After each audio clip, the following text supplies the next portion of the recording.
What if everything you see isn't real? What if your entire life has been shaped by illusions and only a few people ever escape them? This is not science fiction. This is the philosophy of Plato, a man who lived over 2,000 years ago, yet still controls how we think about truth, knowledge, justice, and reality. From shadowy caves to perfect worlds beyond our senses, Plato didn't just ask question. But here's the real question. Was Plato revealing truth or building the most dangerous idea in human history? Plato was born around 428 BCE in Athens, one of the most powerful and intellectually vibrant cities in ancient Greece. He wasn't just any citizen, he came from a wealthy and politically influential family. Power, influence, leadership, these were expected of him, but Plato didn't follow the path of politics. Instead, he became obsessed with a man who would change his life forever. Socrates didn't write books, he didn't lecture in halls, he walked the streets asking uncomfortable questions. What is justice? What is truth? What is a good life? And Plato listened. Not just with curiosity, but with devotion. Then something happened that shook Plato to his core. Socrates was put on trial. His crime? Corrupting the youth and questioning authority. He was sentenced to death, forced to drink poison. Plato watched as the man who taught him to seek truth was killed by society for doing exactly that. This moment changed everything. Plato lost faith in democracy, not because it failed, but because it punished wisdom. And from that moment on, he dedicated his life to answering one question. How can a society be just if it kills its wisest thinkers? After Socrates' death, Plato left Athens. He traveled Egypt, Italy, and beyond, absorbing knowledge from different cultures, philosophies, and systems of thought. Then he returned with a vision.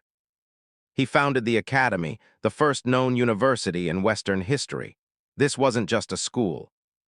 It was a revolution of the mind. And one of his students, Aristotle, yes, the man who would go on to shape science, logic, and philosophy for centuries. Plato believed something radical. The world you see is not the real world. Everything around you, objects, people, experiences, are imperfect copies of something more perfect. He called this the theory of forms. Think about it. You've seen many chairs, but what makes a chair a chair? There must be a perfect idea, a blueprint, that all chairs try to imitate. That perfect blueprint exists in a higher reality, not physical, not visible, but more real than anything you can touch. According to Plato, reality has two layers.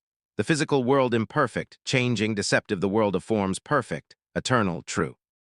To explain this idea, Plato gave us one of the most powerful stories ever told. Allegory of the cave. Imagine people chained inside a cave since birth. They face a wall. Behind them, a fire burns.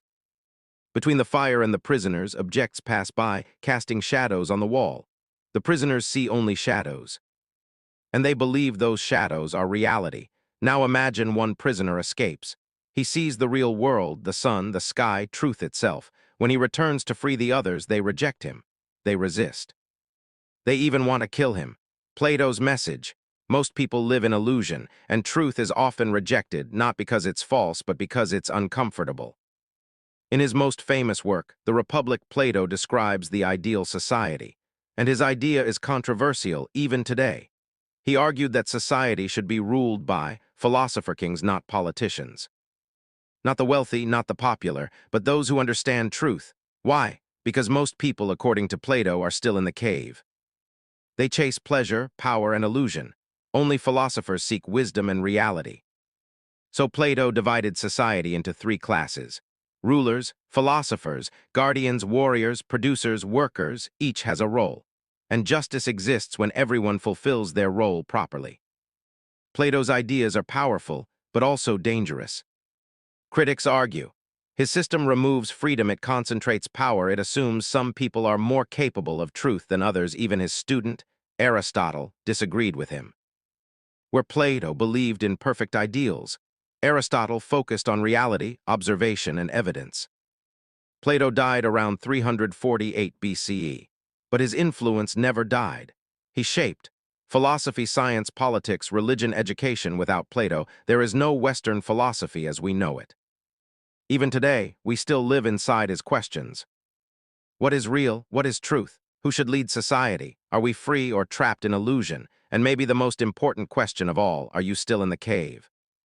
If this made you think differently, then Plato has already done his job. Subscribe for more deep philosophy, psychology, and mind-expanding content. And tell me in the comments, do you believe we're living in reality or just shadows of it?